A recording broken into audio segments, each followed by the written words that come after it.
అలాగే విదేశీ మరదల నిల్వలు తగ్గిపోకుండా కాపాడుకునేందుకు మోదీ ఈ విషయం హైదరాబాద్లో చేపట్టిన బహిరంగ సభలో నొక్కి మరీ చెప్పారు. పెట్రోల్ డీజిల్ దిగుమతులు భారంగా ఇప్పటికే మారడం మనం చూస్తాం. సో వీటి దిగుమతులు పెద్ద మొత్తంలో విదేశీ మారక ద్రవ్యం నిల్వలు ఖర్చు అయిపోతున్నాయి. దీంతో ప్రపంచవ్యాప్తంగా దేశీయంగా రాబోయే రోజుల్లో ఇబ్బందులు తప్పవని, దాన్ని దృష్టిలో పెట్టుకునే బంగారం కొనుగోళ్లు ఒక్క ఏడాది ఆపాలని చెప్పడంతో పెట్రోల్ డీజిల్ వినియోగం కూడా తగ్గించుకోవాలని ఇంకా చాలా రకాల సూచనలు చేశారు. సో ఖర్చులు ఎలా తగ్గించుకోవాలని దాని మీద చాలా క్లారిటీగా చెప్పారు. అయితే స్టాక్ మార్కెట్ ఈ అంశంపై ప్రతికూలంగా స్పందించింది. గోల్డ్ స్టాక్స్ నష్టపోయాయి. మరి ఏం జరగబోతోంది? ఇది కేవలం తాత్కాలికమైనా లేకపోతే దీన్ని బట్టి ఏమన్నా మరమేమన్నా ఉందా? దీని మీద డిబేట్ కంటిన్యూ చేద్దాం. డిబేట్లో మనతో పాటు జాయిన్ అవుతున్నారు పెద్దిరెడ్డి రవికిరణ్ గారు, బీజేపీ స్పోక్స్ పర్సన్ మనకి జూమ్లో అందుబాటులోకి వచ్చారు. మరి కాసేపట్లో నగేష్ గారు, తెలంగాణ కాంగ్రెస్ ఏఐసిసి మాదాపూర్ డివిజన్ అధ్యక్షులకు జాయిన్ అవుతారు. కృష్ణాంజలి గారు అనలిస్ట్ కూడా మనకి జాయిన్ అవుతారు. నమస్తే రవికిరణ్ గారు. నమస్కారం సతీష్ గారు. నమస్తే అండి. బంగారం కొనుగోలు వద్దు అని మోదీ గారు చెప్పిన దాంట్లో అసలు మర్మం ఏంటి? అంటే కేవలం కరెంట్ అకౌంట్ డెఫిషియేట్ తగ్గించడానిక ఎలా అర్థం చేసుకోవాలి? సార్ సతీష్ గారు, మీ కూతురు ప్యానలిస్ట్ కి, ప్రైమ్ లైన్ వీక్షకులందరికీ శుభ సాయంత్రం అండి. నమస్తే, చెప్పండి. ఇప్పుడు ప్రపంచవ్యాప్తంగా మనకందరికి తెలుసు ఎటువంటి అనిశ్చిత పరిస్థితి నెలకొంది. పశ్చిమాసియా యుద్ధం కావచ్చు, యుక్రెయిన్ రష్యా యుద్ధం కావచ్చు, రకరకాల నేపథ్యంలో ప్రపంచంలో అనేక దేశాలు, అమెరికా సైతం, యూరోప్ సైతం, మన చుట్టూ భారతదేశం చుట్టూ ఉన్న దేశాలు సైతం ఏ రకంగా గత 2-3 మాసాలుగా అతలాకుతలం అయిపోతున్నాయి. పెట్రోల్ డీజిల్ రేట్లు 400-500 రూపాయలు, ద్రవ్యోల్బణం పెరిగిపోవటం, ఎక్కడ ప్రజలకి అందుబాటులో ఉండకపోవటం, ఇటువంటి చాలా భయానక పరిస్థితులు ప్రపంచంలో నెలకొన్నాయి. దానికి భిన్నంగా భారతదేశంలో గత 2-3 మాసాలుగా ఎక్కడా మనకి ధరలు పెరుగుదల లేవు, పెట్రోల్ డీజిల్ రేట్లు పెంచలేదు. మనం అంతా కామ్గా ఉన్న కొంత ఇబ్బంది ఫీల్ అయ్యాము. బట్ వాళ్ళతో పోలిస్తే చాలా తక్కువ అని చెప్పాలి. ప్రపంచ దేశాలతో పోలిస్తే చాలా తక్కువ అని చెప్పాలి. సో అటువంటి ఇంపాక్ట్ మన మీద పడకుండా ప్రధానమంత్రి నరేంద్ర మోడీ గారు కంటికి రెప్పగా కాపాడుకుంటూ crude oil, petrol diesel, crude కూడా రకరకాల దేశాల నుంచి, అది ఇటీవల యుఏఈ నుంచి కూడా ఒక పైప్ లైన్ ద్వారా హార్మోజ్ జలసంధిని తప్పించి వేరే చోట తీసుకొచ్చి అక్కడ నుంచి తీసుకొస్తారు. అలాగే 40కి పైగా దేశాల నుంచి క్రూడ్ ఆయిల్ కూడా దిగుమతి చేసుకుంటున్నాం. సో రకరకాల దేశాలు, రష్యాకు నుంచి చైనాకు వెళ్లే ఓడలు కూడా, క్రూడ్ ఆయిల్ ఓడలు కూడా మధ్యలో రివర్స్ చేసి వెనక్కి తీసుకొస్తున్నాం. అలాగే హార్మోజ్ జలసంధి నుంచి ఏ దేశము షిప్లు బయటకు తీసుకురాలేకపోతున్నాం, మనం తీసుకొచ్చి చేస్తున్నాం. ఇవన్నీ నేపథ్యంలో మనకి ఇప్పుడు యుద్ధం మొదలయ్యి 70 రోజులు దాటిపోయింది సతీష్ గారు. అది ఎప్పుడు ఆగుతో తెలవట్లేదు. ఒక అనిశ్చిత పరిస్థితి నెలకొంది. ఈ పరిస్థితి ఈ సందర్భంగా ప్రధానమంత్రి నరేంద్ర మోడీ గారు ఒక కుటుంబ పెద్దగా, ఒక దేశ ప్రధాన సేవకుడిగా నిన్న హైదరాబాద్ లో చేసిన ప్రసంగంలో దేశ ప్రజలకి 140 కోట్ల ప్రజలకి ఒక విజ్ఞప్తి చేశారు. మనకున్నటువంటి ఈ పరిస్థితి మనం సృష్టించిన పరిస్థితి కాదు, ప్రపంచంలో నలుమూలలా సృష్టించబడ్డ పరిస్థితి, మన వల్ల వచ్చింది కాదు. సో కాకపోతే ఇప్పుడు ప్రపంచం కుగ్రామం అయిపోయింది కాబట్టి ఎక్కడ ఏది, చైనాలో కరోనా వచ్చినా కాకినాడలో కూడా కరోనా వస్తుంది. సో అలాంటి పరిస్థితుల్లో మనం రాబోయే మాసాల్లో ఇంకా జాగ్రత్తగా ఉండాలి అన్న విషయాలు చెప్తూ కొన్ని సూచనలు చేశారు. కొన్ని సూచనలు ఏంటి? ఒకటేంటి, వోకల్ ఫర్ లోకల్. ఇది కొన్ని సంవత్సరాలు చెప్తున్నారు. అంటే స్వదేశీ వస్తువుల్ని వాడాలి. ఎందుకంటే మన స్వదేశీ పరిశ్రమల్లో, హైదరాబాద్ బాలానగర్ లో తయారైన పరిశ్రమల్లో వస్తువులు వాడితే ఆ బాలానగర్ లో ఉన్నటువంటి ఉపాధి అవకాశాలు పెరుగుతాయి, మన డబ్బులు మన దగ్గర తిరుగుతాయి. అదే కానీ బ్యాంకాక్ నుంచి దిగుమతి చేసుకున్న వస్తువులు మన డబ్బు వేరే దేశాలకు వెళ్ళిపోతాయి, దానివల్ల మనం నష్టపోతాం. అందుకనే కాకినాడలో తయారు చేసే వస్తువులు, రాజమండ్రిలో తయారు చేసే వస్తువులు, మహబూబ్ నగర్ తయారు చేసే వస్తువులు ఇక్కడ వాడుకుంటూ వోకల్ ఫర్ లోకల్ చేసి మనం ఇక్కడ నుంచి ఎగుమతులు తెలియజేసే విధంగా ప్రయత్నం చేయాలి. నెంబర్ 1. నెంబర్ 2, బంగారం ప్రొడ్యూస్ చేసే గనులు లేవు, బంగారు గనులు లేవు, మనం ఎక్కువ అంత దిగుమతి చేసుకుంటాం. సంవత్సరానికి దగ్గరగా సతీష్ గారు 700 టన్నుల బంగారం దిగుమతి చేసుకుంటాం. దానికి గతంలో 4 ఏళ్ల క్రితం సతీష్ గారు దానికి అయ్యిన ఖర్చు $30 బిలియన్. ఈ రోజు అది దగ్గర $80 బిలియన్ దాటిపోయింది. దానివల్ల ఏమవుతుందంటే మనకు దగ్గర ఉన్నటువంటి విదేశీ మారకం బయట దేశాలకు వెళ్ళిపోతుంది. నెంబర్ 1. నెంబర్ 2, మన రూపాయి కూడా బలహీనపడుతుంది. నెంబర్ 3 ఏమవుతుందంటే ఆ బంగారం కొని అలా పెట్టడం వలన అది ఎక్కడికైనా డైవర్ట్ అవ్వదు, అలా ఉండిపోతుంది. అదే ఆ డబ్బుని తీసుకెళ్లి ఏ స్టాక్స్ లోనో, బ్యాంకుల్లోనో, లేకపోతే రియల్ ఎస్టేట్ లో పెడితే డబ్బు రొటేట్ అవుతుంది, ఎకానమీ పెరుగుద్ది. అందుకనే ఈ యొక్క అనిశ్చిత పరిస్థితి దృష్ట్యా ప్రధానమంత్రి మోడీ గారు ఏమన్నారంటే 1 సంవత్సరం పాటు బంగారు కొనుగోళ్లు కొంచెం ఆపేయండి అని చెప్పి అన్నారు. దానికి ప్రత్యామ్నాయంగా మనం రీసైకిల్ చేసుకోవచ్చు, ఉన్న నగలు మార్చి వేరే చేసుకోవచ్చు. అలా కొనేవాళ్ళు కొంటారనుకో, నేను ఒక పెద్ద ఒక కుటుంబ పెద్దగా విజ్ఞప్తి చేశారు.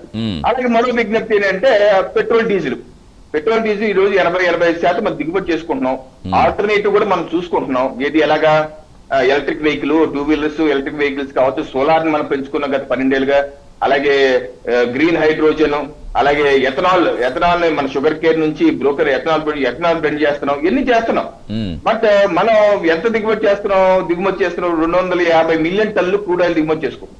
దానికి అయ్యే ఖర్చు దగ్గర $150 బిలియన్ అవుతుంది. సో అందుకనే మనం కొంత తగ్గించుకుంటే కొంత వాడకం అంటే ఏమన్నా మోడీ గారు ఏమన్నా అనవసరమైన తిరుగుళ్ళు చేసి పెట్రోల్ డీజిల్ వేస్ట్ చేయొద్దు. 2-3 ఒకే చోటకి వెళ్తుంటే కలిసి వెళ్ళండి. పబ్లిక్ మెట్రో హైదరాబాద్, బెంగళూరు లాంటి మెట్రో అయితే మెట్రో ట్రైన్ వాడండి. దీనివల్ల ఏమవుతుందంటే మన విదేశీ మారకం ఏమవుతుంది, రూపీ బలపడుతుంది. ఆ ఆదాయం డబ్బులు మన మౌలిక వసతుల మీద, మన స్కూల్స్ మీద, పాఠశాలల మీద, లేదా వైద్య ఉపాధి అవకాశం. ఇప్పుడు ఈ రోజు చూడండి ఎన్ని ఇబ్బందులు ఉన్నా ఎక్కడ మన అభివృద్ధి సంక్షేమ కార్యక్రమాలు ఎక్కడ ఆగట్లేదు. ఈ రోజు ఉచితంగా ఇస్తున్నటువంటి 80 కోట్ల మంది ఉచిత రేషన్ గాని, లేకపోతే ఆయుష్మాన్ భారత్ వైద్యం గాని, లేకపోతే పిఎం కిసాన్ తో రైతులకు ఎక్కడ ఏమీ ఆగట్లేదు. ప్రధానమంత్రి మోడీ గారు ఏమంటారంటే కొన్ని ఇటువంటి మన స్వీయ నియంత్రణ ఇక్కడ ఎక్కడ కంపల్సరీగా చేయండి అంటలేదు, స్వీయ నియంత్రణ పాటించి ఒక ఫర్ ఎగ్జాంపుల్ ఆయిల్ ఉంది సార్, మన పామ్ ఆయిల్ తెగ వాడేస్తుంటాము. మోడీ గారు ఏమన్నారు 10% తగ్గించండి, దేశ సేవతో పాటు దేహ సేవ కూడా అయిపోతుంది. దేశ సేవతో పాటు దేహ సేవ కూడా అయిపోతుంది. ఆయిల్ వాడటం వల్ల ఏమవుతుంది, ఆరోగ్యం పాడైపోతుంది ఎక్కువగా. సో అందుకని ఒక 10% మనం దిగుమతి చేసుకుంటున్నాం. ఆ దిగుమతి మనం విదేశీ మార్గం నష్టపోతున్నాం. సో ఈ రకంగా కొన్ని సూచనలు చేశారు. అలాగే ఫెర్టిలైజర్స్ ఉంది సార్, ఎరువులు ఉంది సార్, మనం ఎక్కువ వాడేస్తున్నాం. దానివల్ల ఏమవుతుంది, క్యాన్సర్లు పెరిగిపోతున్నాయి. ఉత్పత్తి పెరుగుతుంది, ఓకే, క్యాన్సర్లు పెరిగిపోతాయి, అనారోగ్యం పెరిగిపోతే క్యాన్సర్ ఇన్స్టిట్యూట్లు మెడికల్ తిరగాల్సి వస్తుంది. సో అందుకనే ఉన్నారు కొంత వాడకం తగ్గించారు. కొంత మానేయండి, మీరు ఈ రోజు ఉండదు అంటలేరు, కొంత తగ్గించుకోండి. సేంద్రియం వైపు కూడా కొంత దృష్టి పెట్టండి. తద్వారా మనకి ఇప్పుడున్న క్లిష్ట పరిస్థితుల్లో మనం ఏ ఇబ్బందులు లేకుండా గట్టెక్కాలి. భవిష్యత్తులో ఏమైనా ఇబ్బందులు వచ్చినా గట్టెక్కే విధంగా ఒక పెద్ద దిక్కుగా కొన్ని సూచనలు చేసి ఈ రకంగా సహకరించడం దేశ ప్రజలకు విజ్ఞప్తి చేశారు, 140 కోట్ల ప్రజలకి. సో ఇది ఒక దేశ పెద్దగా ఈయనొక్కలే కాదండి, ప్రపంచ దేశాలు అనేక దేశాలు ఆయా ప్రజలకు విజ్ఞప్తి చేస్తారు. పుతిన్ గారు ఉన్నారు, వ్లాడిమిర్ పుతిన్ గారు, ఆ దేశ ప్రజలు, రష్యా దేశ ప్రజలు కూడా విజ్ఞప్తి చేశారు, అనవసరం దుబారా చేయొద్దు.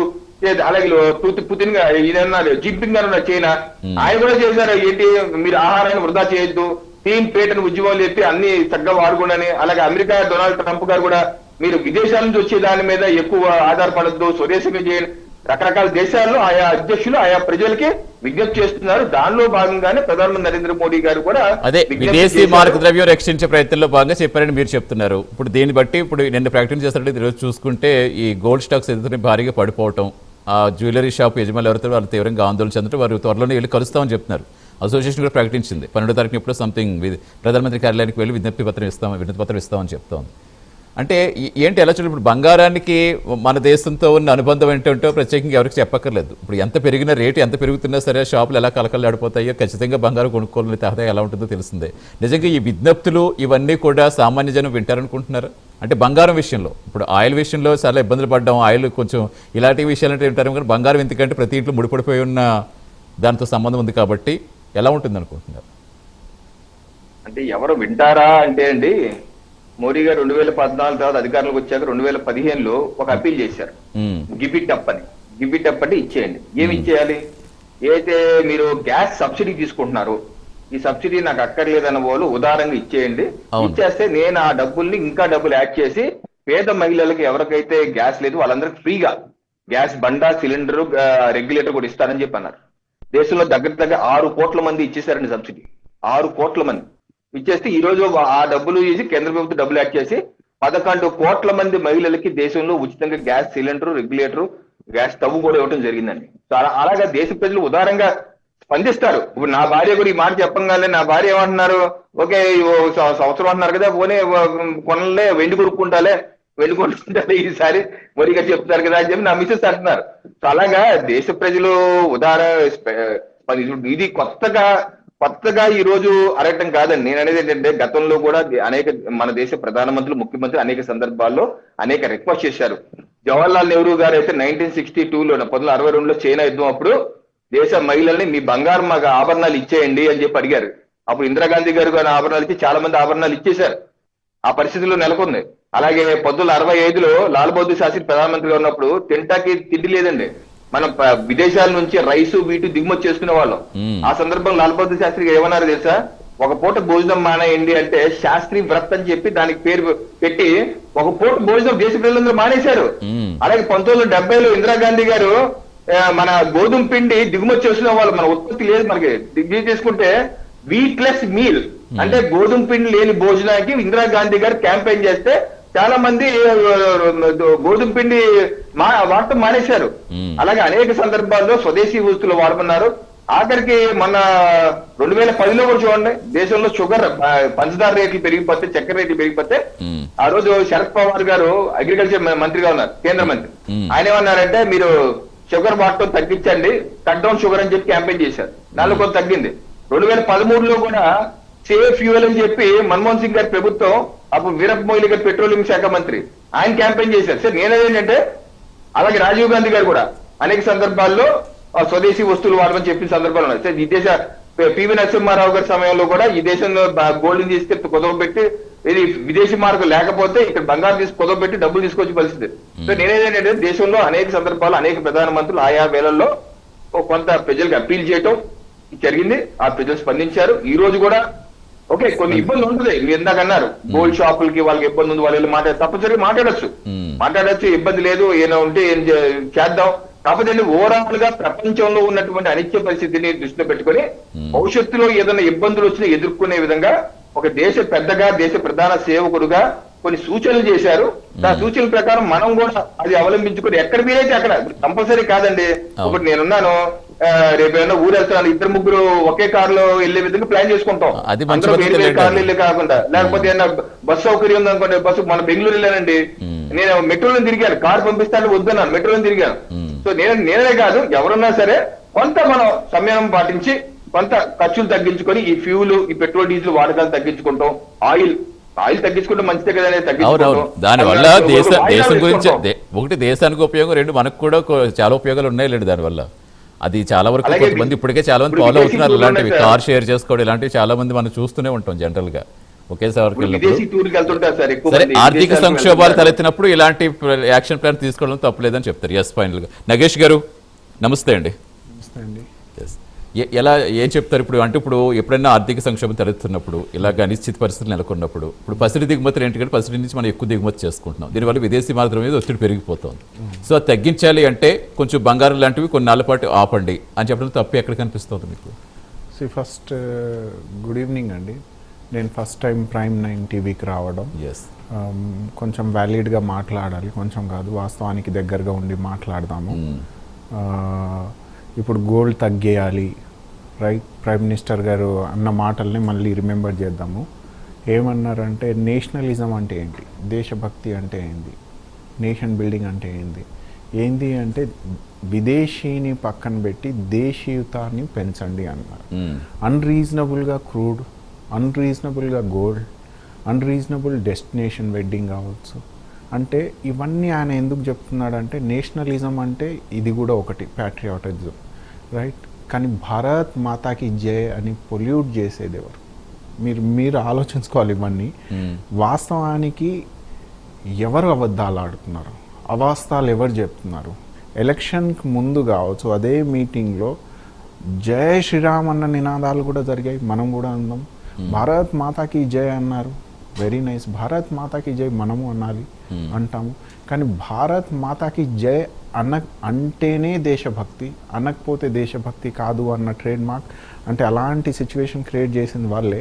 కానీ ఇప్పుడు నేషనలిజం, వాస్తవానికి మోడీ గారు మాట్లాడింది అది నేషనలిజం. మ్యానుఫ్యాక్చరింగ్ ఇండిజీనియస్ ఇండస్ట్రీస్ అంటారు తెలుగులో, నాకు తెలియదు. ఇండిజీనియస్ ఇండస్ట్రీస్ రావాలి, మీడియం, మైక్రో, స్మాల్ స్కేల్ ఇండస్ట్రీస్ని పెంపొందించాలి. మరి మీరేం చేశారు కోవిడ్లో, రైట్? డిమానిటైజేషన్ వల్ల ప్రపంచం మొత్తంలో కాటేజ్ ఇండస్ట్రీ అంటే ఇళ్లల్లో కూడా మన దగ్గర డొమెస్టిక్ ప్రోడక్ట్ తయారయ్యేదండి. ఇప్పుడు మీరు కొన్ని ఓర్లీ పెయింటింగ్స్ కావచ్చు, మన ఏపీ బార్డర్లో ఇండిజినియస్ కాటేజ్ ఇండస్ట్రీస్ ఉండే, అవన్నీ మూతపడడానికి కారణం ఎవరు? Approximately 4 lakh MSMEs shut down అయ్యాయి. ఎవరి వల్ల? మీ దిక్కుమాలిన పాలసీస్ వల్ల. డిమానిటైజేషన్ అని, లాక్డౌన్ని వితౌట్ ప్లాన్ ర్యాండమ్గా చేయడం, చప్పట్లు కొట్టండి, సామాన్లు కొట్టండి, ఏదో లైట్ వెలిగించుకొని రోడ్ల మీద తిరగండి అని ఎవరన్నారు? ఇల్లాజికల్గా మాట్లాడింది ఎవరు అప్పుడు? ఇదే ప్రైమ్ మినిస్టర్ గారు కదా. మోడీ హై తో ముమ్కిన్ హై, అచ్చే జన్ ధన్ యోజన. ఎవరండి ఫార్మర్స్ ఇన్కమ్ డబుల్ అని? ఈరోజు మళ్ళీ వచ్చి యూరియా 300కి వేరే రాష్ట్రాల్లో ఉంటే ఇక్కడ షార్టేజ్ ఎలా అయిందని ఇక్కడ రాష్ట్ర గవర్నమెంట్కి ఇండైరెక్ట్గా క్వశ్చన్ చేయడం. అసలు యూరియాని మనం ప్రమోట్ చేయాల్సిన అవసరం ఏముంది? మీరు డైవర్సిఫైడ్ అగ్రికల్చర్ తీసుకెళ్ళండి, రొటేషనల్ క్రాపింగ్ తీసుకోండి. మన దగ్గర డ్రాఫ్ట్ పోన్ జియోగ్రఫికల్ లొకేషన్ ఎక్కడుంది? రెయినీ అంటే మనం ట్రాపికల్ రీజన్స్లో ఉంటాము, రైట్? మన మాన్సూన్ మీద డిపెండెన్సీ ఎక్కువ ఉంటుంది. సో మనం గ్రీన్ కవర్ ఎలా పెంచాలో మీరు ఏం తీసుకున్నారు? ఎలాంటి పాలసీస్ రూపంలో లాస్ట్ 13 yearsలో మీరు తీసుకున్నది ఏంది, రైట్? ఈరోజు వచ్చి సడన్గా మన మీటింగ్లో అంటున్నారు నేషనలిజం అంటే మీరు don't buy gold, crude oil ఎక్సెస్గా కొనవద్దు. వాస్తవానికి కొనవద్దు అది. ఎందుకంటే ఇండైరెక్ట్గా ఆయన చెప్పేది ఏంటంటే మనం ఫారెన్ కరెన్సీస్ని రిజర్వ్ చేసుకోవాలి. ఇంటర్నేషనల్ మార్కెట్లో డాలర్ విలువ ఎక్కువ కాబట్టి మనం అవన్నీ రిజర్వ్ చేసుకోవాలి. రిజర్వ్ చేసుకుంటే మనకు సంపాదన, మన నేషన్ బిల్డింగ్ ప్రాసెస్ అనేది చాలా గొప్పగా అవుతుంది. కానీ దానికి ఆల్టర్నేట్గా మనం ఇండిజినియస్ ఇండస్ట్రీస్ని ప్రమోట్ చేయాల్సిన పోయి మీరు డిమానిటైజేషన్ కోవిడ్ సిచ్యువేషన్లో మోస్ట్ ఆఫ్ దెమ్ లాక్డౌన్ అయింది. గ్రీన్ హైడ్రోజన్ అని, ఎలక్ట్రిక్ వెహికల్స్ ఇలాంటివి కూడా ఇప్పుడు నుంచి ప్రమోట్ చేస్తున్నారు కదా. బిల్లు చేసింది కాదండి ఇదే Congress government. Even PV Narasimha Rao గారు LPG liberalisation, globalisation, privatisation concept తీసుకొచ్చినప్పుడు వాళ్ళు ఏమన్నారంటే they should be A minimum governments involvement in it. ఎందుకంటే మనకు యూనో సస్టైనబుల్ డెవలప్మెంట్ కాన్సెప్ట్ అనేది ఒకటి వచ్చింది, ఎర్త్ సమిట్ అనేది. సైమల్టేనియస్గా ఇంటర్నేషనల్లో మారుతున్న సిచ్యువేషన్తో పాటు నేషన్ కూడా ఎకనామీ ఓపెన్ అవుతున్నప్పుడు మనము సస్టైనబుల్ డెవలప్మెంట్ దిశగా పోవాలి అని అప్పుడే అప్రోచ్ తీసుకున్న ప్రాసెస్లోనే ఈవీ వెహికల్ కావచ్చు, బిఎస్ నామ్ 1, 2, 3, 4 ఇప్పుడు 6, 7 నడుస్తుంది. ఇదే కాంగ్రెస్ పార్టీ అప్పుడు తీసుకున్న పాలసీసే ఇవన్నీ. మీరు ఈ గ్రీన్ కవర్ పెంచడానికి కావచ్చు, గ్లోబల్ వార్మింగ్ తగ్గించడానికి కావచ్చు, ఇప్పుడు నాన్ రిన్యూవబుల్ రిసోర్సెస్ ఉన్నాయి, కోల్, ఫ్యూయల్, ఇవన్నిటిని తగ్గించడానికి, కన్జంప్షన్ తగ్గించడానికి మీరు తీసుకున్న పాలసీస్ ఏంటి, రైట్? ఇప్పుడు ప్రజెంట్ సిచ్యువేషన్ మనం చూసుకుంటే సరే, గతంలో కూడా సంక్షోభం ఏర్పడినప్పుడు ఇందాక మీరు రవికిరణ్ గారు చెప్పినప్పుడు ఐ థింక్ విన్నారనుకుంటా. అంటే ఇప్పుడు అప్పుడులో కూడా కాంగ్రెస్ పాలనలో ఉన్న ప్రధానమంత్రులందరూ కూడా తీసుకున్న డెసిషన్స్. ఇప్పుడు సపోజ్ బంగారం గురించి ఉన్న ఇష్యూ వస్తే కనుక సుంకాలు పెంచడం కావచ్చు, అలాగే సావరిన్ గోల్డ్ బాండ్స్ తీసుకురావడం కావచ్చు, దిగుమతులపై ఆంక్షలు పెట్టడం కావచ్చు, ఇలాంటివి చాలా చేసుకుంటూనే వచ్చారు. ఎందుకంటే ఈ సంక్షోభం నివారించడానికి అదొక ప్రాసెస్ లో వస్తుందండి. అదే మోడీ గారు ఇప్పుడు లాస్ట్ 13 yearsలో మీరు చెప్పండి ఇలాంటి ఏమైనా డిసిషన్స్ అడుగుదాం ఆ విషయాలు అడుగుదాం. లెట్ మీ రిమైండ్ యూ ఇంకో డిసిషన్ చెప్తాను మీకు. మోడీ గారు తీసుకున్న ఇంకో అప్రోచ్ చెప్దాము మనం. క్రూడ్ ఆయిల్ అనేది చాలా క్రైసిస్ అయింది మొత్తం. ఎందుకు? యుఎస్ ఇరాన్ వార్ అన్నారు. యుఎస్ ఇరాన్ వార్కి 1 day ముందే మనం ప్రైమ్ మినిస్టర్ గారు ఇజ్రాయెల్ విజిట్ చేశారు. Last 79 years of free independence ఇండియాలో ఏ ప్రైమ్ మినిస్టర్ వెళ్ళలేదు. వి బైకాటెడ్ ఇట్. ఎందుకు? హ్యూమనిస్టిక్ అప్రోచ్లో, మానవత్వ కోణంలో అక్కడ జనాల్ని, హమాస్ కావచ్చు, హిజ్బుల్లాస్ కావచ్చు, అటాకింగ్ ఆర్ పాలస్తీన్ ఇన్నోసెంట్ పీపుల్కి ఎంక్రోచ్ అయింది అన్న కోణంలో హ్యూమనిస్టిక్ అప్రోచ్లో మనం వెళ్ళలేదు. మోడీ గారు వెళ్ళారు, నెక్స్ట్ డేనే వార్ డిక్లేర్ అయింది. అదే వినండి మీరు, హార్మోజ్ స్ట్రేట్ క్లోజ్ అయింది, ఇరాన్ క్లోజ్ చేసింది వారికి రియాక్షన్గా. అందులో మిగతా పాకిస్తాన్ కావచ్చు, శ్రీలంక షిప్స్ కావచ్చు, కింద ఏషియన్ కంట్రీస్, ఇండోనేషియా, మలేషియా వాళ్ళ షిప్స్కి మూమెంట్ ఇచ్చారు, ఎక్సెప్ట్ ఇండియా. ఎందుకు? అప్పుడే మీకు oil and crude oil crisis వచ్చినాయి. ఇక్కడ ఎందుకంటే మన ఫారెన్ పాలసీ, మన డిప్లొమసీ ఫెయిల్ అయ్యింది. మన దేశంకి ఒక ఫారెన్ పాలసీ ఉంది, non align foreign concept of soft power అని. ఆ తర్వాత మరి మనకు మాత్రమే అలో ఇచ్చారు కదా. లేదండి, ఇవన్నీ కాదు, మన భారతీయ జెండా ఎగురుతున్న షిప్లకు మాత్రమే అలో ఇచ్చింది వాస్తవం కదా. I'm telling you on media. లేదు సార్, ఇప్పటికీ మనకు హర్డిల్స్ ఉన్నాయి అక్కడ. మన అంత ఫ్రీ మూవ్మెంట్ లేదు. ఫ్రీ మూవ్మెంట్ లేకపోవచ్చు, మనకే ఇండియాకి, యునైటెడ్ స్టేట్స్ కి, కొన్ని కంట్రీస్ కే లేదు. మిగతా కంట్రీస్ కి అందరికి మూవ్మెంట్ ఉంది ఆడ. ఎందుకు లేదో మీరే ప్రశ్నించండి బీజేపీ సోదరులు. ఇప్పుడు ప్రెసిడెంట్ పశ్చిమాసియా యుద్ధం ఎప్పుడు జరుగుతుందో మనకు తెలియదు, శాంతి ఒప్పందం ఎప్పుడు జరుగుతుందో మనకు తెలియదు. ఎందుకంటే ప్రజెంట్ ట్రంప్ గారు ఏ రోజుకి అంటే జనరల్గా ఇప్పుడు గ్యాస్ సంబంధించి ఎంత అవసరం పడ్డామో చూస్తాం. సార్ మళ్ళీ చెప్తున్నాను, అంటే నాకు తెలిసిన హౌడీ మోడీ అన్న కాన్సెప్ట్ తీసుకొచ్చింది ట్రంప్ గారి కంపెయినింగ్ చేసి ట్రంప్ సర్కార్ మన ప్రైమ్ మినిస్టర్ గారే చేశారు. In return what you got 50% tariff. సిగ్గు చేయటండి. యు నో వాట్, పాకిస్తాన్కి లేదు అంత టారిఫ్, బంగ్లాదేశ్కి లేదు తెలుసా. మన టెక్స్టైల్ ఇండస్ట్రీస్కి ఈరోజు ప్రైమ్ మినిస్టర్ మోడీ గారు వచ్చి వరంగల్లో కాన్సెప్ట్ తీసుకొస్తున్నాం మేము అంటున్నాము, కానీ వాస్తవానికి దాని మీద టారిఫ్ ఎంత, బంగ్లాదేశ్లో ఉన్న టారిఫ్ ఎంత చూస్తే మనం సిగ్గుచేటి ఇవన్నీ. చేసిన ఈ ప్రకటనలు ఏదైతే ఉన్నాయో దేనికి చేశారనుకుంటున్నారు పోనీ మీరు? ఒకటి ఎందుకు చేశారంటే వీళ్ళు ఫారెన్ పాలసీస్ ఇంటర్నేషనల్ మార్కెట్లో విలువలు కోల్పోయారు, క్రెడిబిలిటీ కోల్పోయింది. ఇప్పుడు ఇండిజినియస్ని వీళ్ళు పెంపొందించాలి, అప్పుడే కానీ ఇంప్లిమెంటరీ స్ట్రెస్ ఏదైతే ఉందో అది తగ్గుతుందన్న కోణంలో స్మార్ట్గా ఇప్పుడు మాట్లాడుతున్నారు. కానీ వాస్తవానికి వీళ్ళు మాట్లాడేది ఏంది? ఇదే ఎలక్షన్కి లెస్సే లాస్ట్ ఎలక్షన్ ముందే చూద్దాము, కర్ణాటకలో ఎలక్షన్స్ ఉన్నప్పుడు, యూపీలో బీహార్లో ఎలక్షన్స్ ఉన్నప్పుడు మాట్లాడింది ఏందండి? మస్జిద్, మందిర్, ముజ్రా.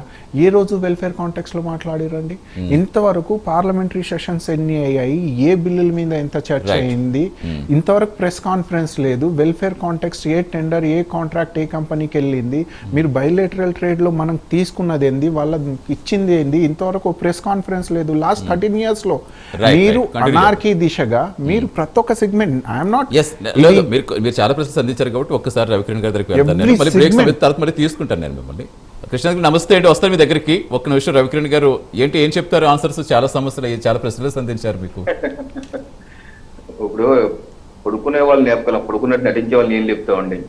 ఇప్పుడు హార్మోస్ ఇరాన్ వారు వచ్చాక అసలు భారతదేశం హార్మోస్ జలసంధి నుంచి షిప్స్ తేలైపోయింది, అందరి దేశాలు హ్యాపీగా వెళ్ళిపోతున్నాయి అంటారు. మరి ఈయన ఏ ఊర్లో ఉంటున్నారు నాకైతే అర్థం కాదు. మీకు కూడా తెలుసు, మీరు మీడియాలో ఉన్నారు. ఎవరెవరో భారతదేశం చైనా, రష్యా తప్పితే మిగతా ఎవరికి అక్కడ ఇచ్చింది లేదు. మన షిప్లు ఒకటి తర్వాత ఒకటి అక్కడ నుంచి రావడం జరిగింది, అది అందరూ చూసాం, లైవ్ లో కూడా చూసాం. లేదు అంటే కాంగ్రెస్ వాళ్ళని కన్విన్స్ చేయలేవండి, ఎందుకంటే వాళ్ళు సెట్ మైండ్ సెట్లు ఉంటారు. 2004 నుంచి 2014 వరకు అద్భుతమైన పరిపాలన ఇచ్చారని చెప్తున్నారు కదా. మరి అద్భుతమైన పరిపాలన అయితే మన ఆర్థిక వ్యవస్థ ఎందుకు కుప్పకూలిపోయింది? ఫ్రాజైల్ 5 లో ఉన్నాం. భారతదేశం ఆర్థిక వ్యవస్థలు ప్రపంచ దేశాల్లో 12వ స్థానం 13వ స్థానానికి వెళ్ళాం. We are the weakest economy. ఆ రోజు ఇచ్చినటువంటి రేటింగ్స్ అన్ని వరల్డ్ బ్యాంక్ ఎన్ని రేటింగ్స్ ఇచ్చింది ఏంటి? ఫ్రాజైల్ 5, అతి వీక్ 5 లో ఉన్నాం. మరి ఈ రోజు అలా కాదే, we are the strongest 4th major economy in the world. 2 స్థానం నుంచి ఈ 12 సంవత్సరాల్లో 4వ అతిపెద్ద ఆర్థిక శక్తిగా తీసుకొచ్చాం. ఎలా తీసుకొచ్చామండి? అలఫేషన్ అయిపోతా, అలావుద్దీన్ అతిపెద్ద ద్వీపం ఉందా?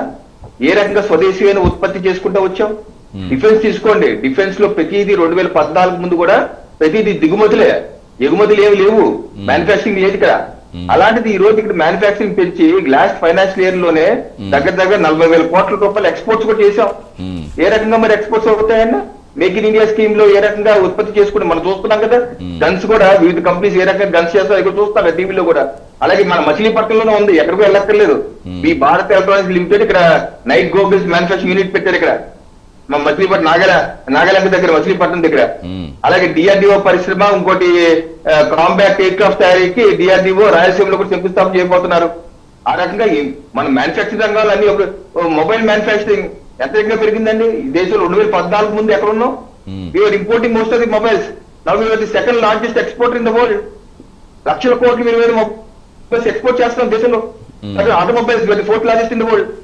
ఆ రకంగా మనం మ్యానుఫాక్చరింగ్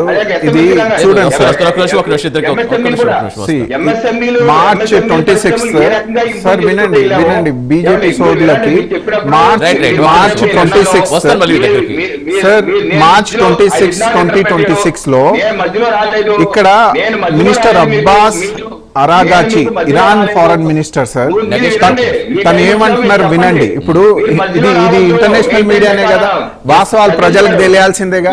సోదరా అవకాశం ఇస్తారు చూపిద్దరు.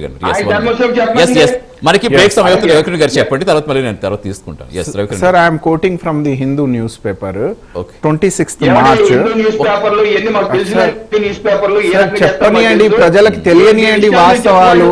Iran foreign minister is saying that right right right ఒక్క నిమిషం వస్తాను నేను, ఒక్క నిమిషం వస్తాను. బ్రేక్ తీసుకొస్తాను ఒక్క నిమిషం. ఎస్ కృష్ణారెడ్డి గారు మీకు వాస్తవాలు చెప్తున్నాము, మార్చుకోండి పద్ధతి. అవాస్తవాలు ప్రైమ్ మినిస్టర్ గారు మాట్లాడొద్దు. నేను దైవదూతని, నా పుట్టుకనే దైవ నిర్ణయం, ఇలా కాదు సార్. ఇది కాదు కాదు, మీకున్న అభ్యర్థులు ఏంటి చెప్తున్నారు? ఒక్క నిమిషం నాగేష్ గారు, మీకున్న అభ్యర్థులు ఏంటి చెప్తారు కానీ తర్వాత మళ్ళీ దానికి అబద్ధాలు చెప్పారు మీరు, మధ్యలో రావద్దు మీరు. ఎస్ రవికిరణ్ గారు, రవికిరణ్ గారు, రవికిరణ్ గారు, కాదు కాదు కాదు కాదు, మళ్ళీ మన సబ్జెక్ట్ ముందుకు వెళ్ళదు ఇలాగే అనుకుంటే. ఒక్క నిమిషం ఇద్దరికి ప్లీజ్. ఎస్ ఎస్ ఒక్క నిమిషం. కృష్ణన్ నమస్తే. కృష్ణన్ గారు వస్తాను, నేను దగ్గర బ్రేక్ తీసుకుని వస్తాను. అసలు ప్రధాని గారి వ్యాఖ్యలు ఎలా అర్థం చేసుకోవాలి? నిజంగానే విదేశీ మార్గద్రవ్యం ఒత్తిడి పెరుగుతుంది కాబట్టి ఇలా చేస్తారు, లేదా వేరే కారణాలు ఏమైనా ఉన్నాయా? నమస్తే అండి, ప్యానల్ మెంబర్స్ కూడా నమస్కారం. నమస్తే అండి. మీరు ఎలా చూస్తారు? ఇప్పుడు చాలా విషయాల మీద చెప్పారు. ఒకటి బంగారమే కాదు, ఇంకా యూవీ వెహికల్స్ చెప్పారు, యూరియా గురించి చెప్పారు, లేదా వంట నూనె గురించి చెప్పారు. ఇలా చాలా విషయాల గురించి మాట్లాడుకుంటారు. కానీ బంగారం అనగానే అందరి కళ్ళు బంగారం మీదే పడతాయి కాబట్టి ఎందుకు బంగారం కొనకూడదు, ఎందుకు అన్నారు? ఇప్పుడు ఇది పెద్దగా డిబేటబుల్ అయిపోయింది. అంటే మీకేమనిపిస్తోంది? జనరల్గా ఇప్పుడు చూసుకుంటే మన బంగారం మన దేశవ్యాప్తంగా చూసుకుంటే 1-2 టన్నులు మాత్రమే ఉంటుందేమో మనకి ఉత్పత్తి అనేది. మిగతాదంతా మనం దిగుమతి చేసుకుంటాం. ఆల్మోస్ట్ ఎంత చేసుకుంటామో అందరికీ తెలుస్తుంది. నిజంగా ఆ ఉద్దేశంతో విదేశీ మార్గద్రవ్యం మీద ఎక్కువగా ప్రెజర్ పెరుగుతోంది కాబట్టి దాన్ని రక్షించుకోవాలనే ప్రయత్నంలో భాగంగా చెప్పిందేనా, ఇంకేమన్నా రీజన్ ఉందా?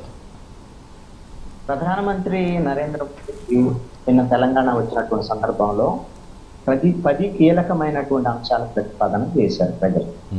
ఇవి మంచి సూచనలుగానే మనం భావించాల్సి ఉంటుంది, దాంట్లో తప్పేం కాదు. ఆయన కొన్ని సూచనలు చేశారు. ఇవన్నీ ఎవరికి చేశారు సూచనలు? ప్రజలకి సూచనలు చేశారు.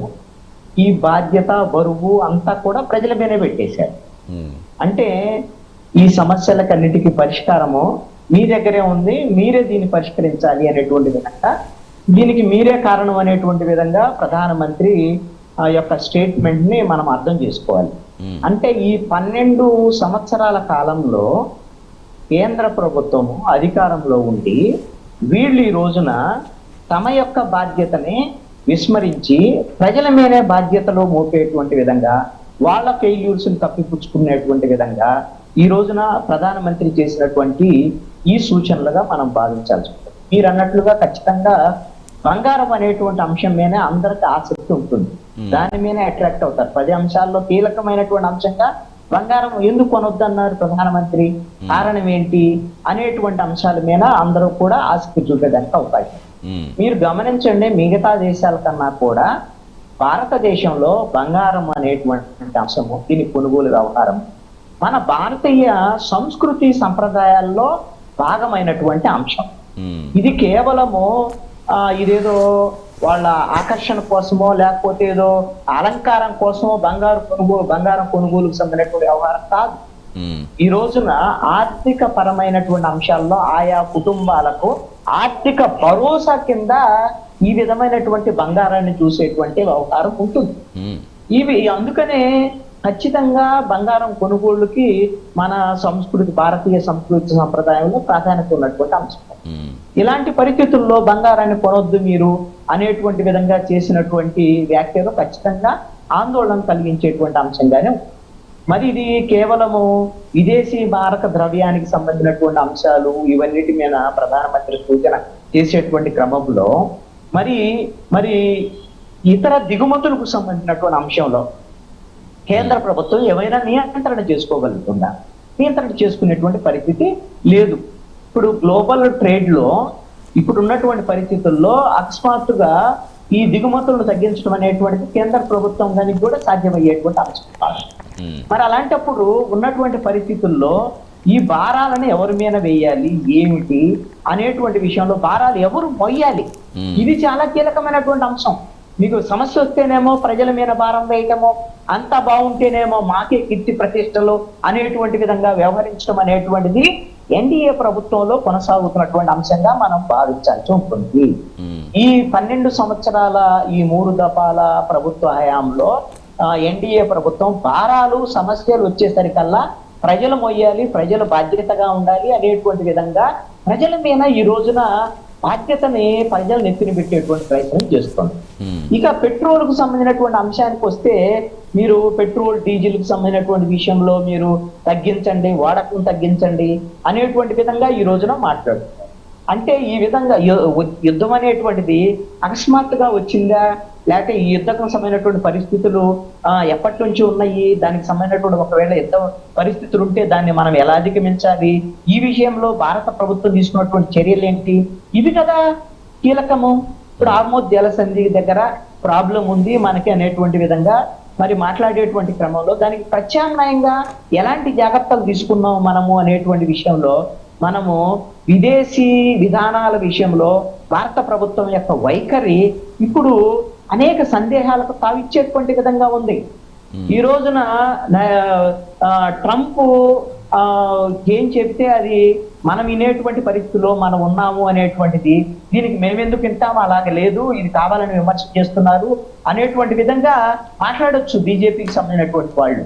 ఆ రోజున ఆపరేషన్ సింధూరు వ్యవహారము, ఆ తర్వాత మేమే యుద్ధాన్ని ఆపామనే ట్రంప్ చెప్పినటువంటి మాటలు, ఇవన్నిటినీ మనం మర్చిపోతాం. సపోజ్ ఇప్పుడు ఈ విధంగా ఇరాను ఇజ్రాయెల్ సంబంధించినటువంటి యుద్ధ వాతావరణం, ఈ పరిస్థితుల్లో మనం రష్యా నుంచి ఆయిల్ కొనుగోలు చేయాలనేటువంటి వ్యవహారానికి సంబంధించినటువంటి నిర్ణయం కూడా ట్రంప్ ఆమోదం తర్వాతే మనం తీసుకోవాల్సినటువంటి పరిస్థితులు ఎందుకు వచ్చాయి? మన విదేశాంగ విధానానికి సంబంధించినటువంటి విషయంలో మనకెందుకు స్వతంత్రత లేకుండా పోయింది అనేటువంటి విషయాలు, దీనికి సమాధానం చెప్పాల్సినటువంటి పరిస్థితి ఉంటదా ఉండదా?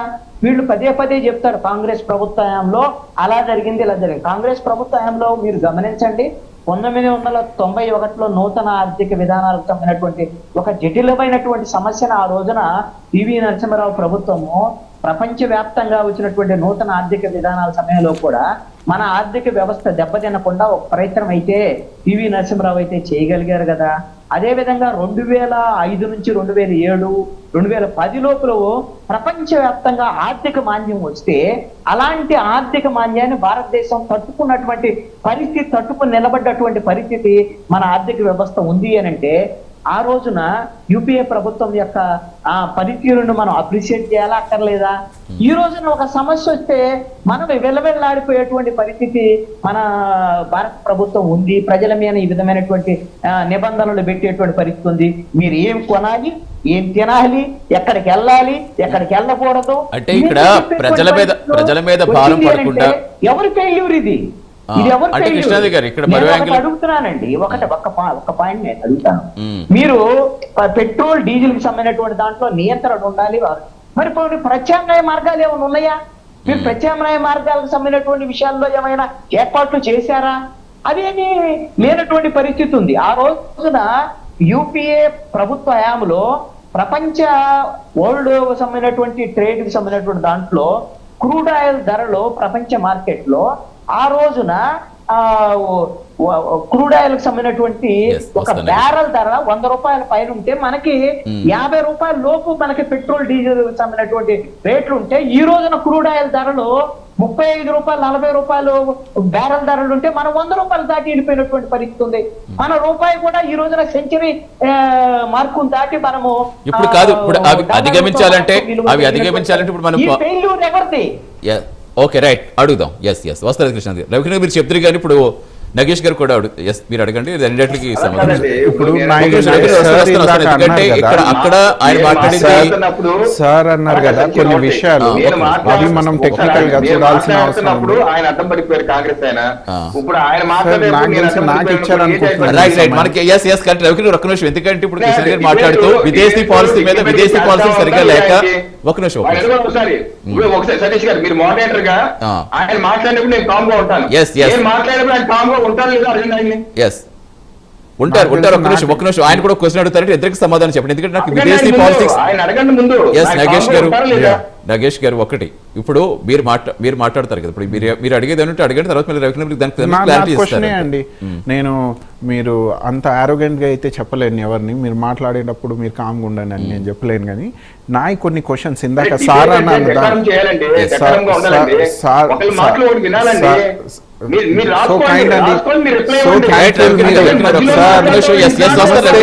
Sir very nice. బీజేపీ సోదరుడు అలా అనడం నాకు నచ్చింది. ఆన్సర్స్ మీరే చెప్పండి రవికిరణ్ గారు, ఒక్క నాకు నిమిషం, ఎక్కువ నాకు కాదు, చాలా ఒక్క నిమిషం. నచ్చింది కాదు, మీరు నగేష్ అది గారు, మీరు అన్నారు. అడిగేది అడగండి. సార్ కాదు. వినండి, don't make it interrupt. Sir మీరు అద్భుతమైన క్వశ్చన్ అడిగారు, ఏంది వాద్ సంవాద్ అవ్వాలని. వాద్ అవ్వద్దు. ఐ హోప్ దట్ బీజేపీ కూడా పార్లమెంట్లో అది ఫాలో అవ్వాలి సోదరుడు అన్నట్టు. ఇప్పుడు నా క్వశ్చన్ ఏంటంటే సార్ అన్నట్టు కొంచెం మోడిఫై చేద్దాము. సార్ అంటున్న దానికి నేను కొంచెం ఎన్హాన్స్ చేస్తా. లాస్ట్ 13 yearsలో మన ఆయిల్ పల్సెస్ కావచ్చు, ఆయిల్ కావచ్చు, లేకపోతే రూపాయి వాల్యూ పడిపోవడం కావచ్చు, డాలర్ స్ట్రెంథనింగ్ అవుతున్నప్పుడల్లా మన గవర్నమెంట్ ఎలాంటి మెజర్స్ తీసుకుంది, మానిటరీ పాలసీ రూపంలో ఎలాంటి మెజర్స్ తీసుకుంది, ఎందుకు తీసుకోలేకపోయింది 13 yearsలో అన్నది ఒక క్వశ్చను. ఇంకోటి మొన్నటి వరకు ఉంది మీరు అంటున్నారు, లేదు ఇరాన్ వార్ అప్పుడు మన ఇండియన్ షిప్స్ ఫ్లాగ్ వేసుకొని వచ్చాయి, మనం అందరం చూసామని సోదరుడు అంటున్నారు. వాస్తవానికి 25 days వరకు మన దేశంలోనే క్రూడ్ ఆయిల్ క్రైసిస్ వస్తే మన స్ట్రాటజిక్ రిజర్వ్స్ నుంచి మనకు జనరల్ పబ్లిక్ ఇచ్చారు. ఎందుకు అలా ఇచ్చారు? నెక్స్ట్ సోవర్నిటీ, దేశభక్తి అంత గొప్పగా చెప్తున్నారు కదా, చెప్పని కసీనా సప్పే భారీ అంటున్నారు కదా. మరి yes Trump, no Russia, yes to United States అన్నారు, నో టు రష్యా అన్నారు. ఏళ్ల తరబడి యుఎస్తో కూడా అలాగే ట్రేడ్ చేశాం, మ్యూచువల్ రెస్పెక్ట్లో రష్యాతో కూడా అలాగే చేశాం. కానీ రీసెంట్గా ట్రంప్ గారు ట్వీట్లో చెప్పారు, నేను ఇండియాకి చెప్పాను ఇప్పుడు రష్యా నుంచి క్రూడ్ ఆయిల్ కొనొద్దని, అందుకని యుఎస్ నుంచి కొంటున్నారని. ఇప్పుడు మీరు అడిగేది ఫారెన్ పాలసీకి సంబంధించి కొంచెం లోటుపాట్లు ఉన్నాయి కాబట్టి అడుగుతున్నారు. అంతే, Yes, రవికిరణ్ గారు, దానికి కొంచెం ఇందాక answer నాకు ఆయన దగ్గర సార్ దగ్గర నుంచి అదే క్వశ్చన్ వచ్చింది. ఇప్పుడు కాంగ్రెస్ పార్టీగా ఆయన అదే ప్రశ్న వేస్తున్నారు. అంటే ఫారెన్ పాలసీలో ఉన్న లోపాలతోటే ఈరోజు ఈ పరిస్థితులు వచ్చాయా? సార్ ఇప్పుడు 2022 నుంచి యుక్రెయిన్ రష్యా యుద్ధం జరుగుతుంది. యుక్రెయిన్ రష్యా యుద్ధం జరుగుతున్నప్పుడు ప్రపంచవ్యాప్తంగా అన్ని దేశాల్లో పెట్రోల్ డీజిల్ రేట్లు పెరిగిపోయినాయి కదా, యూరోప్ లోను అమెరికాలో పెరిగినాయి కదా. మరి ఆ రోజు నుంచి ఈ రోజు వరకు భారతదేశంలో ఎందుకు పెరగలేదు? అంటే ప్రత్యామ్నాయం ఏం చేశారని చెప్పి ఆంజనేయ గారు అడుగుతున్నారు కదా. ప్రత్యామ్నాయాలకు ఏం ఇప్పుడు సమస్య వస్తే మా మీద తోసేస్తారా? గత 4 ఏళ్ల నుంచి యుద్ధం జరుగుతుంది, అన్ని దేశాల్లో ఇబ్బంది ఉంది. బట్ ఎప్పుడు ప్రధానమంత్రి నరేంద్ర మోడీ గారు పెట్రోల్ డీజిల్ రేట్లు వాడకాన్ని తగ్గించుకోండి అని అప్పీల్ చేయలేదు కదా. అలాగే ప్రత్యామ్నాయం ఏం చేశారంటే గత 13 ఏళ్లుగా దిగుమతులను తగ్గించుకునే విధంగా ఇక్కడ ప్రత్యామ్నాయంగా ఎలక్ట్రిక్ వెహికల్స్, సోలార్ వాడే విధంగా solar grid, world wide solar grid ఏర్పాటు చేసాం ఈ రోజు. అలాగే పర్యావరణ పరిరక్షించే విధంగా ప్యారిస్ ట్రీటీ చేసుకోవాలని చూసారా, దానిలో పునరుత్పాదక విద్యుత్, ఏది సోలార్ కావచ్చు, విండ్ కావచ్చు, లేకపోతే హైబ్రిడ్ సిస్టమ్ కావచ్చు, ఎన్ని అభివృద్ధి చేసుకుంటా వచ్చి ఈ రోజు అదే అన్నాను మధ్యలో రావద్దని.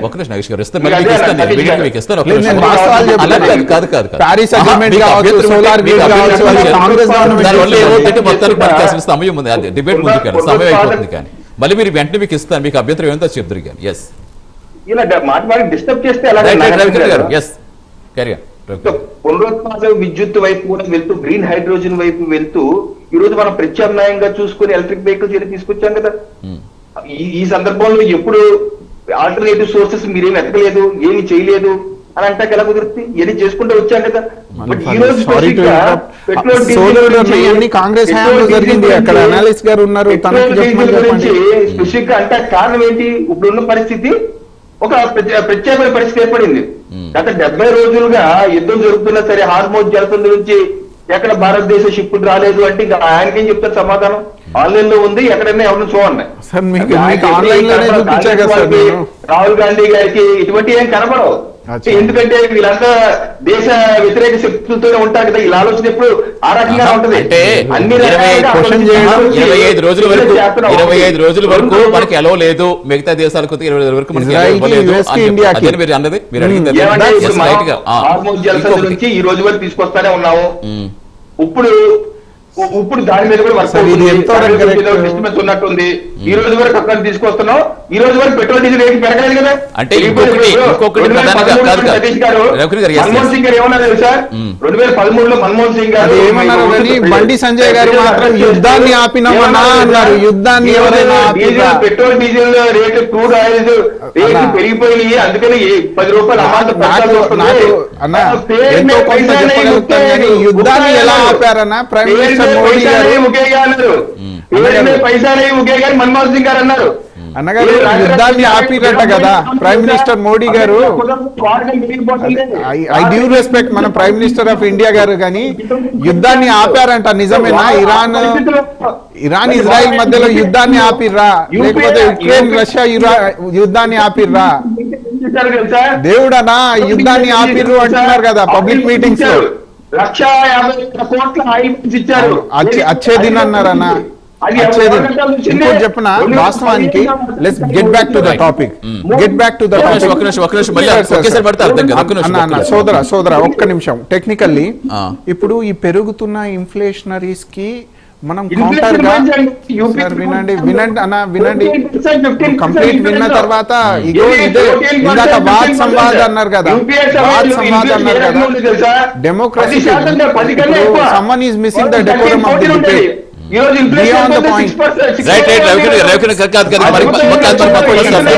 వెళ్ళిపోతుంది అంతా ప్రజలకి వాస్తవాలు చెప్పే విధంగా మాట్లాడదాం కాదు, మళ్ళీ అంత టెక్నికల్ వర్డ్స్ నిజంగా అర్థం కూడా కావు. గోల్డ్ రేట్ పెరిగిపోతుంది, క్రూడ్ ఆయిల్ కొనడం మానాలి, ఇండిజినియస్ ప్రొడక్ట్ కొనాలి అని మన ప్రధాని మోడీ గారు అంటున్నారు. కొనాలి, మన డొమెస్టిక్ అంటే మన హౌస్ హోల్డ్ వాళ్ళు అందరు కొనాలి అంటే మన దగ్గర ఆర్థిక శక్తి ఉండాలి, అంతే కదా సార్? అనలిస్ట్ గారు చెప్తారు ఇది. ఆర్థిక శక్తి ఉన్నప్పుడు ఆర్థిక శక్తి ఎలా వస్తుంది ప్రజల దగ్గర? అన్నగారు ఉన్నది ఒక్క నిమిషం. ఆర్థిక శక్తి ఎలా వస్తుంది మన కుటుంబాల దగ్గర? బికాస్ వి జనరేట్ ఎంప్లాయ్మెంట్ ఇచ్చినప్పుడు, వాళ్ళకి ఎంప్లాయ్మెంట్ ఇచ్చినప్పుడు. సార్ వినండి సార్, నేను ఫస్ట్ టైం వచ్చాను, మీ సోది వల్ల నాయిస్ అవుతుంది. ఇక్కడ ఆర్థిక శక్తి అనేది డొమెస్టిక్ హౌస్ హోల్డ్ కి ఇవ్వాలి, దాని రెస్పాన్సిబిలిటీ గవర్నమెంట్ దగ్గర ఉంటుంది. అది ఎలా వస్తుంది? ఎంప్లాయ్మెంట్ జనరేట్ చేయడం కావచ్చు, లోకల్ మార్కెట్ ని ప్రమోట్ చేయడం కావచ్చు, లోకల్ బిజినెస్ ని ప్రమోట్ చేయడం వల్ల వస్తుంది. వస్తే ఇలాంటి పాలసీస్ ఇప్పుడు చూడండి, Mahatma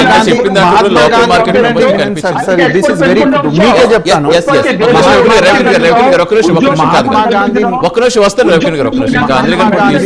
national rural employment scheme అనేది ఒకటి ఉండే అండి. దానికి ఏ రకంగా ఇప్పుడు దేశ సంపాదన ప్రజల దగ్గర ఎలా వెళ్తుంది? మీరు జనగణననే చేయలేదు, ఏ సెగ్మెంట్ లో ఏ దేశవాసులు ఉన్నారు, బీసీలు ఎంత, రైట్, ఇవన్నీ మీరు ఈక్వేషనే చేయలేదు, సెన్సెసే చేయలేదు. లాస్ట్ 13 years నుంచి దేశ సంపాదన ఎలా పంచుతున్నారు? మీరు ఎంప్లాయ్మెంట్ జనరేట్ చేసే నరేగా స్కీమ్ నే వాళ్ళు చెప్పేది ఏంటంటే ఇన్నాళ్ళుగా ఇన్ని విపత్కర పరిస్థితులు వచ్చినా ఎప్పుడైనా ప్రజల మీద భారం మోపలేదు కదా అని చెప్తున్నారు. లేదు, భారం మోపి మీకు అర్థమవుతుందిగా అండి. ఇప్పుడు ఎంప్లాయ్మెంట్ జనరేట్ చేసే స్కీమ్ ఒకటి ఉండే, Mahatma Gandhi national rural employment scheme. అది డైరెక్ట్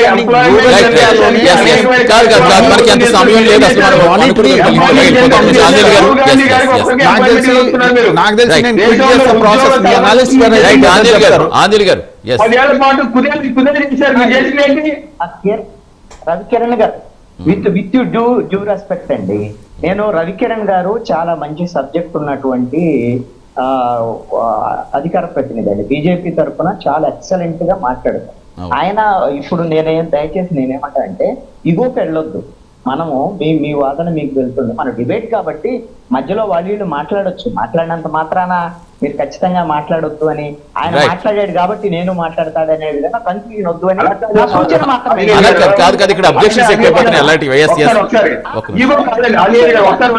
ఇప్పుడు మీరు మాట్లాడతారనుకోండి, నేను పదే మీకు అడ్డుపడ్డాను అనుకోండి, మీ ఫ్లో దెబ్బతింటా లేదా? మీరు చెప్పగలరు, మీ పాయింట్ మీరు చెప్పగలరా లేదా? ఇప్పుడు ఇన్ని సంవత్సరాలు మీరు నన్ను చూస్తున్నారు, ఒకసారి మీరు మాట్లాడినా ఎవరు మాట్లాడినా అజయ్ గారు ఒకసారి వినండి. మీరు ఏది చెప్పినా నేను నోట్ చేసుకుంటాను ఇక్కడ. ఒకటి రవికిరణ్ గారు అది వ్యాలిడే కాదు, డిబేట్ లో చెప్పే పాయింట్ వ్యాలిడే, కానీ కొన్ని సందర్భాల్లో మనం కంట్రోల్ చేయడం కష్టం అవుతుంది. ఒక్క నిమిషం రవికిరణ్ గారు మనమేమో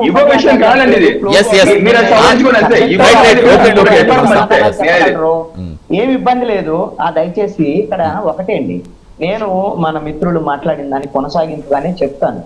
ఇప్పుడు ఇందాక రవికిరణ్ గారు ఒక ప్రస్తావన చేశారు, వీళ్ళు విదేశీ శక్తులతో కుమ్మక్కై వ్యవహారం ఇవన్నీ ఏంటంటే ఎదుటి వాళ్ళని డిఫెన్స్ లోకి నెట్టేటువంటి మాటలు తప్ప మీరు నిజంగా వచ్చినటువంటి సమస్యకి పరిష్కారం ఏంటి అనేటువంటి దిశగా ఒక సమాధానం కావాలి ప్రజలు. మీరు ఎదుటి వాళ్ళని నోరు మూయించేటువంటి ప్రయత్నం వద్దు. మీ దగ్గర ఉన్నదానికి చెప్పండి. నేను ఒకటి ఏంటంటే మన మిత్రుడు చెప్పిన కొనసాగింపుగా చెప్తాను. ఈ విధమైనటువంటి అసలు ఈ సమస్యలు రావడానికి ఈ 12 ఏళ్ల కాలంలో ఒకటి ప్రభుత్వ రంగంలో ఉద్యోగాలకు సంబంధించినటువంటి దీని భర్తీ అనేది నెమ్మదించడం, రెండవది ప్రైవేట్ రంగంలో స్థిరమైన ఉద్యోగాల కొరత అనేటువంటిది కొనసాగటము, కాంట్రాక్ట్ ఉద్యోగాలు పెరగటము అనేటువంటి అంశము కుటుంబ ఆర్థిక వ్యవస్థ మొత్తాన్ని కూడా నిర్వీర్యం చేసినటువంటి పరిస్థితి ఉంది. దీనికి ఎవరు బాధ్యత వహించాలి? అయితే దీనికి మీరు ఇంకొకటి ధరల పెరుగుదలకు సంబంధించినటువంటి అంశం ఇన్ఫ్లేషన్ ఎందుకు వస్తుంది? పెట్రోల్, డీజిల్, గ్యాస్ ఇవన్నిటికి సంబంధించినటువంటి అంశాలు, ఈ కొరత, దీనికి సంబంధించినటువంటి విషయంలో నిత్యావసర వస్తువుల పెరుగుదలకు సంబంధించినటువంటి అంశము మధ్యతరగతి, దిగువ మధ్యతరగతి పేదల మీద ఈ భారం పెరుగుతున్నటువంటి పరిస్థితి ఉంది. దీన్ని ఈ భారాన్ని మోసేటువంటి విధంగా ఏమైనా ప్రభుత్వం ఏమైనా బాధ్యతలు తీసుకుంటుందా అనేది లేదు. భారతదేశంలో కేంద్ర ప్రభుత్వం హామీ ఇచ్చినటువంటి కిరణ్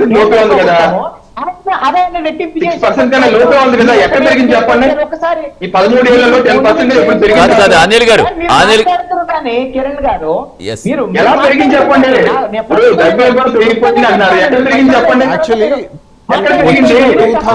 నేను చెప్తా దానికి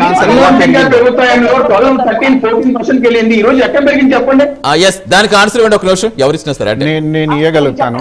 2014 లో ఎందుకంటే మీరు ఏదో అడ్డుపడేటువంటి ప్రయత్నం కాదు, కేంద్ర ప్రభుత్వం తరఫు మీదే బాధ్యత కాబట్టి సమాధానం చెప్పండి అంతే. అంటే అక్కడ ద్రవ్యోల్బణం అనేది కంట్రోల్లోనే ఉంది కదా, మీకు ఎక్కడ పెరిగింది అనేది అంటున్నారు. ఇన్ఫ్లేషన్ తను అడిగిన దానికి నేను ఆన్సర్ ఇస్తాను.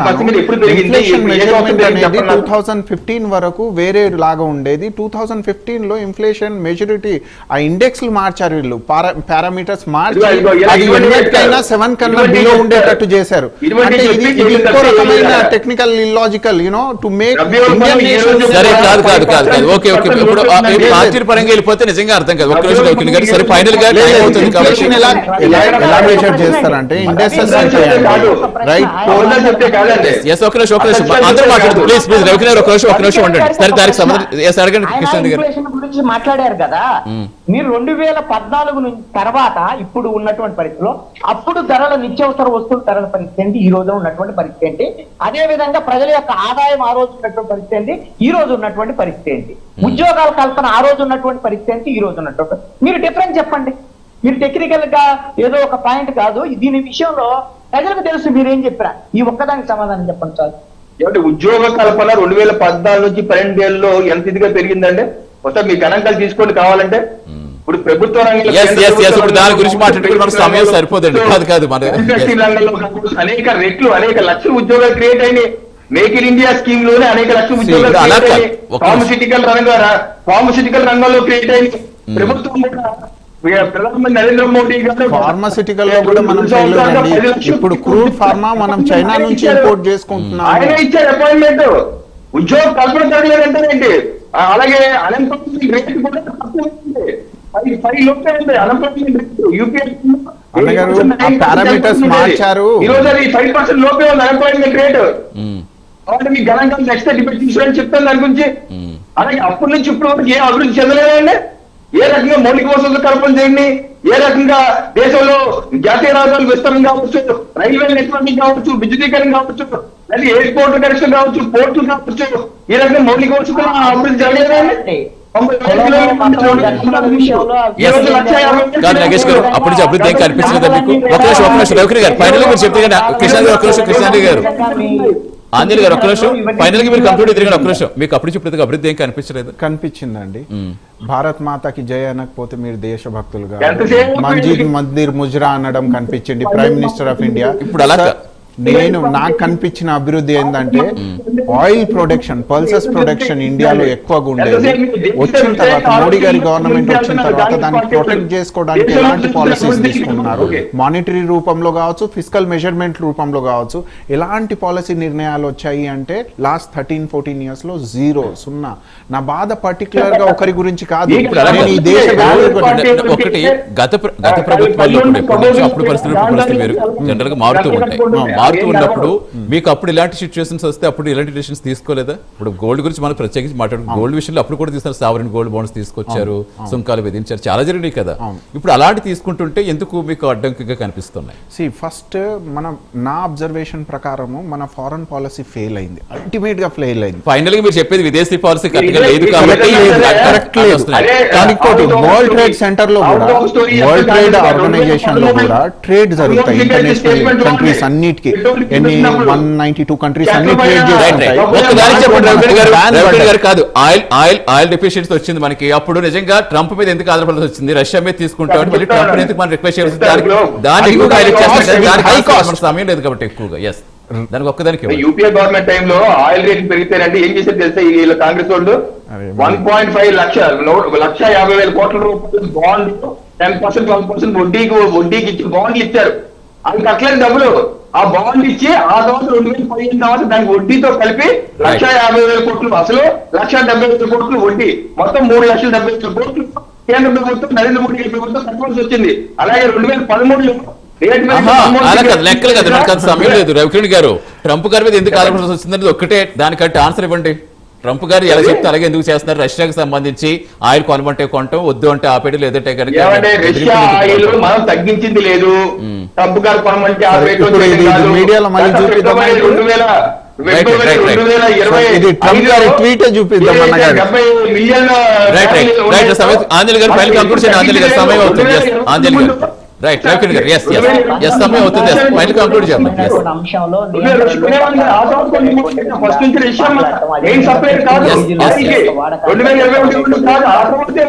కేంద్ర ప్రభుత్వం అదే ప్రధానమంత్రి చేసినటువంటి ఈ వ్యాఖ్యలు ఖచ్చితంగా ప్రజల్లో ఆందోళన కలిగించేటువంటి అంశాలు. సంస్కృతి సంప్రదాయంలో ఈ రోజున బంగారం అనేటువంటిది ప్రతి కుటుంబంలో కూడా కీలకమైనటువంటి సంప్రదాయంలో ఉన్నటువంటి అంశం. ఈ విధమైనటువంటి నియంత్రణలు పెట్టేటువంటి విధంగా ఇది కేంద్ర ప్రభుత్వ ఫెయిల్యూర్స్ ని ప్రజల మీద చూద్దాం. ఆంజనేయులు గారు, ఆర్థిక క్రమశిక్షణ అని వాళ్ళు చెప్తున్నారు. కాదు కదా, ఆర్థిక క్రమశిక్షణ అని వాళ్ళు చెప్తున్నారు. కాదు, ఇదంతా విదేశీ పాలసీ ఫెయిల్యూర్స్ అని వీళ్ళు చెప్తున్నారు.